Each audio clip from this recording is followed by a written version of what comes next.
handed out gas masks to their correspondents and distributors. And what we saw... I didn't get one of those. I know. Jeff Zucker said at most he'd give us a baseball cap. I have to tell you, I think the people of Cleveland, law enforcement in Cleveland, the people in this arena did an amazing job. We shouldn't forget to thank them. Right. And I think that there wasn't the violence amongst Republicans that many of us I want to add something to that. I don't know if you know this, but I actually was involved in politics on the other side for a while. I heard that. Yes, and I must say, I didn't know what to expect. I covered a Republican convention years ago when I was a young reporter, but I haven't been back in a long time. And people have been very, very generous and nice and warm. I have to know. I sent out a mask. I did drop your names. I have the same experience, and I think that speaks very well of the kinds of people who are here. Just the everyday, workaday Republican activist is at bottom a good person, salt of the earth, even we disagree.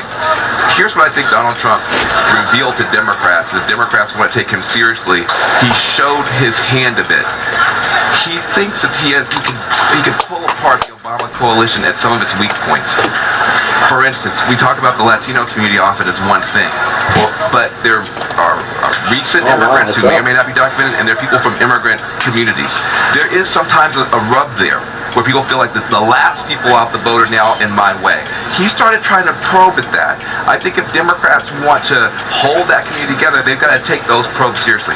He also, again, he did try to pull a little bit at the LGBTQ community.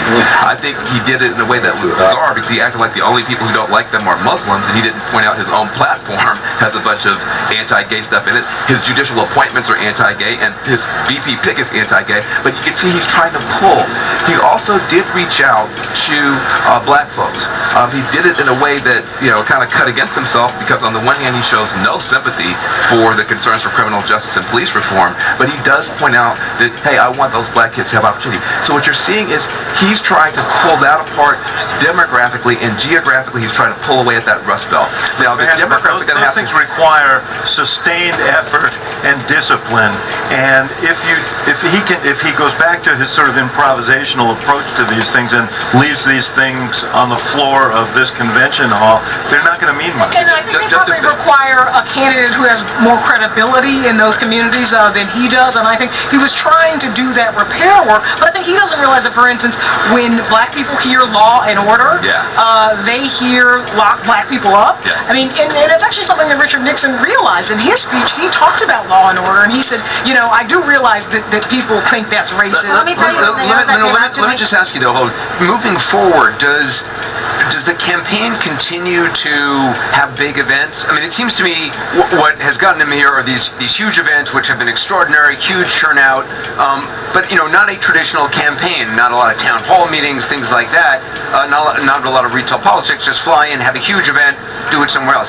Is that enough to continue going, or do they have to become a more traditional campaign? I mean, my experience has been that fall campaigns, for the most part, tend to be this fly to this media market. In Pennsylvania, for instance, we have 5 media markets, and when you get to this stage, candidates go to one of the 5, hold a rally, and they leave. They don't do the intimate type things that are more accustomed to primaries. I don't know, maybe Corey. Yeah, I mean, look, I think at the beginning of this campaign, Donald Trump tried to do those small, intimate gatherings in New Hampshire. The difference was there were 1,500 people showing up, unlike the Jeb Bush event where 6 or 7 people were showing up, which was very, very intimate. Sometimes one showed up. That's the big difference. And so, and look, I don't think the crowd's going to get any smaller. I think what you'll find is Governor Pence isn't going to draw as large of a crowd as Donald Trump will. He'll get those probably intimate crowds at maybe 400 or 500 people, where Donald Trump will continue to pack out arenas. You saw him in Alabama with 30,000 people. You saw him in Dallas, Texas with 20,000 people. Look, I think, look, he's been to Chicago. I was there that night. We were in Chicago. We didn't get to do the rally, but I was there. Because of the protest, because there was no law and order in Chicago that night. But what I think you'll find is that people didn't want to see Donald Trump because they think he's the bigot. You know what? there's a right place and a right time to have a private event that you're renting the facility at, and to stop someone from using that is not the appropriate place. If you want to have a free speech zone, you're welcome to do that outside, but to take over someone else's event So and cause mass he's riots... going to go to Baltimore? Is that What I said was Donald Trump's already been to Chicago, and there is no state that he's not willing to compete in. Whether that's California... So he's going to go to Baltimore. Look, I don't control the schedule, but Can I just make one question was about where the campaign goes now. The campaign, the structure, the apparatus has got to get better, because let me tell you some of the things that happened this week. The first thing the campaign manager did on day one was get into a fight with the governor of Ohio, a must-win state. Second thing he did was let Melania Trump go out there and give a plagiarized speech. Third thing he did was completely mishandle that plagiarism story and let it go on for 36 days, 36 hours. Fourth thing he did was let Donald Trump's speech leak out today, hours and hours before it was given.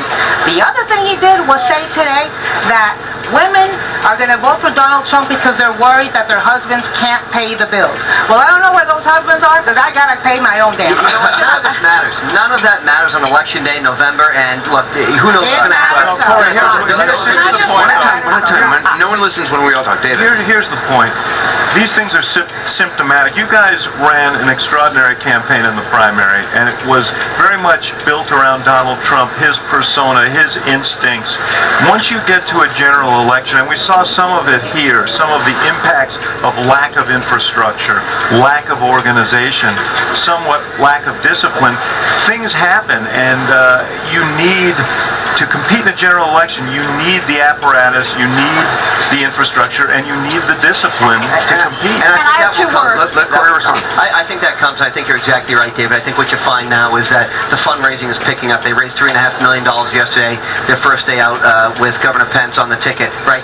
So that gives them the resources. As you know, that campaign was self-funded through the primary process. So Donald Trump spent about $47 million of his own money, so the team was small and efficient. Now that it's growing, now they're raising millions of dollars every day. That team's going to continue to grow, and you saw that with the convention team today. $11 billion, resources that the RNC will now have available. $47 Corey, million. I have a question to ask you, because I have two words that I want to ask about, which is debate prep. Because of course the next big moments are going to be the debate. That's only and 5% he's going to go of up $1 against billion. Hillary Clinton, who's very well versed in policy, who is terrific at debates. But wait a little bit. Let me just ask, is that really the next big moment? It feels like we don't know. Like I mean, given what Donald Trump, the campaign that's been run so far, Well, those we are have the no most idea. predictable. Yes, in a traditional election, those would be the... To his credit, vanquished 16 other candidates, most of whom Debates were not his were strong much suit. better debaters and were much well-versed on policy chops. So I think that what we saw today, I give the guy credit for consistency. Okay, but Because that was in the what I think we saw today is that he's not going to change from the Donald Trump we've seen for the past 14 But months. the question that he is going to have to answer, I believe, in order to get elected, is he's going to have to persuade a certain number of voters who aren't with him right now that he is capable of being president of the United States, that he can go beyond the rhetorical and offer real ideas. Those debates are going to be important. I will say this, though. I think expectations may work in his favor, because I think people are assuming that he can't perform on the same stage with Hillary Clinton, and that puts him in a better position. The debates are not going to save Hillary Clinton. If he does terrible at the debates, he'll be fine, because people don't expect him to do well at the debates. If she does bad on the debates, it's going to be a problem for her. I'm sorry, Tom. Yeah, no, the way I disagree with you, there's her question about that they're going to push the temperament argument. We'll see what happens. But when David Axelrod was a young reporter, I was around then too. I was covering those speeches back in the Roosevelt. Presidential campaigns were very, very, very different. When the balloons are done next week, when we're done with Philadelphia, then we have 100 days left.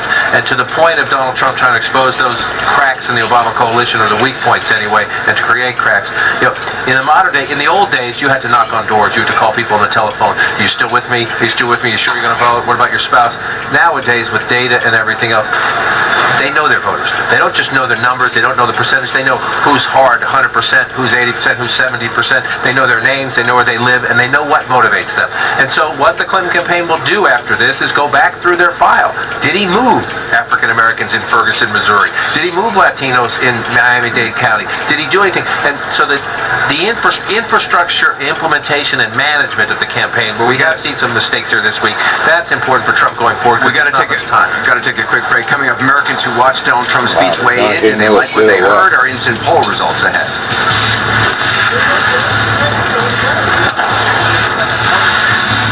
CNN's coverage of the Republican National Convention is brought to you by Norfolk Southern.